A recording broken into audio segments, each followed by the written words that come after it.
And with a real drought, it rains. With an economic drought, you won't get over it. So the thing that we're saying within SRI is that we need to pause the plan, we need to slow it down and let the individuals and the irrigators and the communities adjust to the high prices of temporary water. The consumptive bucket has been shrunk and is continually being shrunk and is a smaller resource. When that gets smaller, the prices will go up.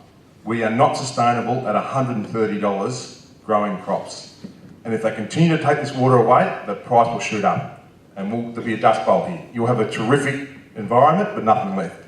The Water Act has a triple bottom line, socio-economic and environmental. We call it people in production.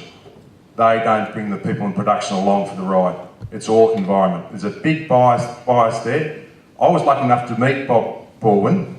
It's a bit like your wife. If you're sneaking home from the pub, you go into the spare room. You don't go home to your wife because you get an earful. Same thing here with these guys. You know, we've got people that know, have the proof. They don't want John and Louise there because the thing is it shows them up.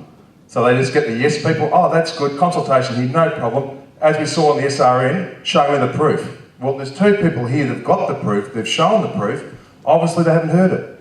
We had an MDBA meeting in Deniliquin in June last year. We took off 2 pages of issues on their website. They had about 10 items and they said everything's sweet. So the message has been filtered before it gets to the politicians. So by having these meetings, and luckily John is listening, and if he can get the other crossbenchers on side, we can sort of stop this and we need to legislate the buybacks. At the moment, if we go any more than the 1,500 GL buybacks, it's a dead win out for the government. It's cheap water, we lose out. Neil Gorey has already said today that they've lost half the water within Murray irrigation in this area. If you keep on going down this path, Walk will be nothing left. You know, they're losing people hand over fist. They've got, my belief is they've got enough water in the environmental accounts. They need to utilise that now and see if they're going to be short.